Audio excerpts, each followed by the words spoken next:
বলবে, অ্যান্ড কথা বলার পরে আমাকে আবার বাসায় পৌঁছে দিবে, এই শর্তে নিয়ে যায়। আমিও বেসিক্যালি আসলে কোনো ক্লু পাচ্ছিলাম না যে আসলে কেন ডাকা হচ্ছে। তারপর আমি দেশের আইনের প্রতি শ্রদ্ধাশীল, তারা ইউনিফর্মে আসছিল, তো আমার কাছে মনে হচ্ছে তাদেরকে সহযোগিতা করার। আমি সেই বিশ্বাস নিয়ে তাদের সাথে আমি রওনা হই রাত 3টা বাজে। আমার ডিবি কার্যালয়ে পৌঁছাতে ভোর আনুমানিক 5টা বাজে। ইন দ্য মিন টাইম আমাকে নিয়ে আমাদের সংগঠনের যে প্রেসিডেন্ট জনাব আসলাম সাহেব তার বাসায় যায়, কারণ তাদের আমাকে প্লাস আমাদের সংগঠনের যে সভাপতি দুইজনই দরকার ছিল, দুজনকে ডিবি কার্যালয়ে তারা উপস্থিত করবে। তো আমরা যখন আমাদের সভাপতি সাহেবের বাসায় পৌঁছাই, ওনাকে যখন পাওয়া যায়নি বা উনি ছিলেন না যে কোনো কারণেই, তখন শুধু আমাকে একাই মিন্ট রোডে যে ডিবির প্রধান কার্যালয় সেখানে নিয়ে যাওয়া হয়। যখন নিয়ে যায়, তার আগে আসলে আমাদের মিডিয়ার একজন কর্মী মিজানুর রহমান সোহেল ভাই, ওনাকেও আসলে কার্যালয়ে নিয়ে যাওয়া হয়। তখনই আমি অ্যাকচুয়ালি অ্যালার্ট বা অ্যাওয়ার হয়েছি যে কোনো সময় আমাকেও আসলে হয়তো নিয়ে যাবে। তারপরেও নিজ অবস্থানে আমার কোনো ইনশাল্লাহ অভিযোগ দোষ বা আমি নিজেকে অ্যাকচুয়ালি অ্যাজ এ ক্রিমিনাল হিসেবে প্রুফ করতে চাই না বিধায় আমি নিজ ইচ্ছাতে আসলে তাদের ইয়েতে ধরা দিয়েছি। ব্যাপারটা এরকম। তো যাই হোক, আমরা যখন পৌঁছাই, আমি যখন বেসিক্যালি পৌঁছাই, তখন ওইখানে কর্তব্যরত একজন ছিলেন কার্যালয়ের। তো ওনার ভাষ্যমতে রাত 3টা কি 4টা নাগাদই তার লাস্ট কথা হয়েছে ডিবি প্রধানের সাথে। এরপর থেকে আর কমিউনিকেশন করতে পারে নাই। যেহেতু আর কোনো কমিউনিকেশন সে করতে পারতেছে না, এই বিষয়ে সে কোনো সিদ্ধান্ত দিতে পারতেছিল না। যখন আমি জিজ্ঞেস করলাম আসলে কি কারণে আমাকে ডেকে আনা হয়েছে, তো সেই কারণটা কি জানতে পারি কিনা, তো উনি বললো এটা আসলে তারাও জানেন না কি কারণে আসলে আমাকে নেওয়া হয়েছে। এটা আসলে উপর মহল থেকে একটা নির্দেশনা আসছে, সেই প্রেক্ষিতে আসলে আমাকে নিয়ে যাওয়া হয়েছে। এটাই তার সাথে আমার শেষ কথা ছিল। পরে আমাদেরকে ডিবি কার্যালয়ের একটা যে কার্যক্রম রুম, যারা অ্যাকচুয়ালি কাজ করে ওইখানে করবি না, ওইখানে আমাকে এবং সোহেল ভাইকে আসলে এক জায়গায় বসে আর কি আমরা অপেক্ষা করি যে কখন একটা কল আসবে। ওই কর্তব্যরত প্রতিনিধি বলেছিল যে সকাল 7টা-8টার ভিতরেই একটা মেসেজ দিবে আসলে কি করবে। তো আমরা দীর্ঘ অপেক্ষা করার পরে মোটামুটি 9টার সময়, সকাল 9টায় সময় একটা মেসেজ আসে, একটা কমিউনিকেশন আসে আমাদের মিজান সোহেল সাহেবের ব্যাপারে যে ওনাকে রিলিজ করে দিতে। কারণ এখানে ডিবি কার্যালয়ের মতে একটা ভুল বুঝাবুঝির কারণে আসলে ওনাকে নিয়ে আসা হয়েছে। বেসিক্যালি ওনার পরিবর্তে আমাদের যে প্রেসিডেন্ট, তাকে আনার কথা ছিল, ভুলবশত তার নাম্বারের জায়গায় তার নাম্বারটা চলে আসার কারণে তাকে নিয়ে যাওয়া হয়েছে, এটা তাদের ভাষ্য মতে। আর আমি তখন আসলে ওইখানে থেকে যাই। তো মোটামুটি একটা লম্বা একটা সময় ওইখানে পার হয়। বিকাল 2টা বাজে, 2টা কি 3টার দিকেও আমি যখন বারবার রিকোয়েস্ট করছি যে আমাকে আসলে একটু কথা বলার সুযোগ দিন, ওই বারবার একটাই কথা যে আমাদের কাছে কোনো আসলে মেসেজ বা ডিরেকশন নেই। আমাকে যে কোনো একজন এখানে জিজ্ঞেস করা হয়েছে যে ভাই আপনাদেরকে আগামীকাল সকালে কোনো কর্মসূচি আছে কিনা।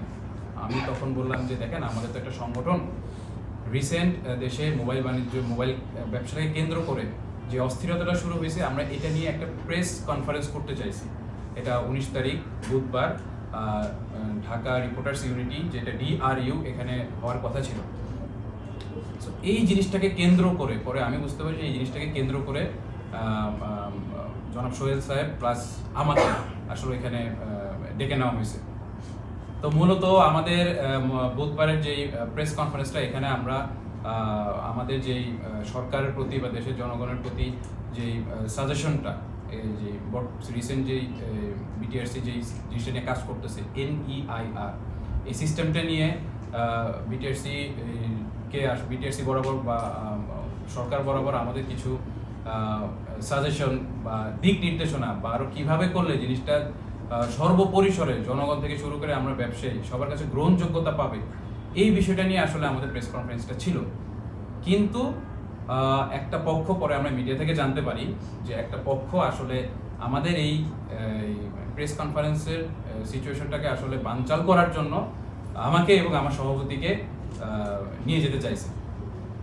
তো এখানে আসলে এটাই প্রতীয়মান হয় যে আসলে আমাদের যে বাক স্বাধীনতা যে অবক্ষয়, আমি এখানে সেটা ফিল করতেছি। কারণ প্রেস কনফারেন্স আসলে কোনো ক্রাইম না। প্রেস কনফারেন্সের মাধ্যমে একটা সংগঠন হোক, ব্যক্তি হোক, যে কেউ আসলে তার দাবি দেওয়া সংশ্লিষ্ট প্রশাসনের কাছে তুলে ধরতে পারে। তো এইখানে এভাবে আমাদেরকে আসলে উইদাউট এনি নোটিশ, কোনো প্রকার কথা ছাড়া আসলে এভাবে তুলে নেওয়াটা আমি অযৌক্তিক মনে করতেছি। আর অপর পক্ষে আসলে ওই আমি এটাকে আসলে অ্যাড্রেস করতেছি উপর মহল নামে, যে ওই পক্ষটা আসলে এই প্রশাসনকে এই জিনিসটা এভাবেই বুঝাইছে যে এরা একটা গ্রুপ, এরা আগামীকাল প্রেস কনফারেন্সের নামে রাষ্ট্রদ্রোহী কাজ করবে, এরা বিভিন্ন প্রকার ধরেন আন্দোলন বা ভাঙচুর, রাষ্ট্রীয় সম্পদ নষ্ট, এই ধরনের কার্যকলাপে যুক্ত হবে। এইভাবে হলো প্রশাসনকে বোঝানো হয়েছে। অ্যাকচুয়ালি নিরাপত্তা, দেশের নিরাপত্তার কথা চিন্তা করে আসলে জিজ্ঞাসাবাদের জন্য আমাদেরকে ডাকা হয়েছিল। একটা পর্যায়ে তারা আমার 2টা কি 3টার দিকে বিকাল একটা পর্যায়ে আমার সাথে কথা বলে জিজ্ঞাসাবাদে যখন বুঝতে পারে যে না, এর সাথে আমাদের কোনো সংশ্লিষ্টতা নাই, তখন তারা আমাকে ব্যক্তিগতভাবে রিলিজ দেওয়ার আসলে ডিসিশন নেয়। তো আমাদেরকে যদি একটা সিস্টেমের মধ্যে আশা লাগে, তাহলে আপনি কখনই আসলে ওই মুষ্টি কয়েকজনকে নিয়ে আসলে চিন্তা করলে হবে না। আমাদের এখানে অলমোস্ট 25,000 ব্যবসায়ী এটার সাথে জড়িত। এই 25,000 ব্যবসায়ীর সাথে 20 লক্ষ মানুষ এটার সাথে জড়িত, অনেক বড় একটা গোষ্ঠী। আমরা বিটিআরসির যেই পরিসংখ্যান, সেখানেই তারা বলেছে এই মার্কেটটা 60 থেকে 70% মার্কেটে আমরা অ্যাট দিস স্টেজ সার্ভ করতেছি। এত বড় একটা মার্কেট, আমরা এত বড় একটা মার্কেট এখানে আসলে যে ডিসিশনটা এর আগে নিয়েছিল, আমাদেরকে আসলে উপেক্ষা করে, আমাদের কোনো মতামত না নিয়ে আসলে তারা একতরফা মানে ডিসিশন দিয়ে দেয়। তো পরক্ষণে যখন আমাদের এই উদ্যোগগুলো আমরা প্রকাশ করি, বিটিআরসি আমাদেরকে অফিসিয়ালি মেইল করে আসলে ডাকছে, আমরা যাই, সেখানে আমাদের ব্যাপারগুলো উপস্থাপন করি, তাদেরও যৌক্তিক কথাগুলো আমরা শুনছি, আমাদের যৌক্তিক কথাগুলো তাদের কাছে উপস্থাপন করছি। তো বিটিআরসি আমাদেরকে আশ্বস্ত করছে তারা নিয়ে কাজ করবে। তারা আমাদের থেকে লিখিত বক্তব্য নিছে। তারা এটাও বলছে যে আমাদের এটা কাজ করতে একটু সময় প্রয়োজন। তাদের কথার প্রেক্ষিতে আমরা এটাও বলছি, যেহেতু আপনার সময় প্রয়োজন, আপনি সবকিছু একটা সিস্টেমে এনে সবাইকে সমন্বয় করে আপনার যতটুকু সময় প্রয়োজন ততটুকু সময় নিয়ে বাস্তবায়ন তখনই করবেন যখন আপনি পুরো সিস্টেমটা রেডি। এটা যদি আপনার 16 ডিসেম্বর আগে করতে পারেন, ফাইন, আমরা 16 ডিসেম্বর মেনে নিব। এটা যদি আপনি নেক্সট 7 দিনের ভিতরেও করতে পারেন, আমরা নেক্সট 7 দিন পরে জিনিসটা মেনে নিব। আবার এটা করতে যদি আপনার 6 মাসও লেগে যায়, আপনাকে অনুরোধ করবো জিনিসটা 6 মাস পরেই যাতে ইমপ্লিমেন্ট হয়, স্টার্ট হয়। আর আপনারা জানেন দেশে প্রায় 12,000 প্রতি বছর 12,000 কোটি টাকার একটা মোবাইল মার্কেট।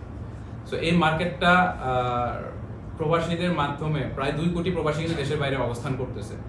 প্রতি বছর প্রায় 1 কোটি প্রবাসী দেশে আসে, এর মাধ্যমে কিন্তু আমাদের এই ফোনগুলো চলে আসে।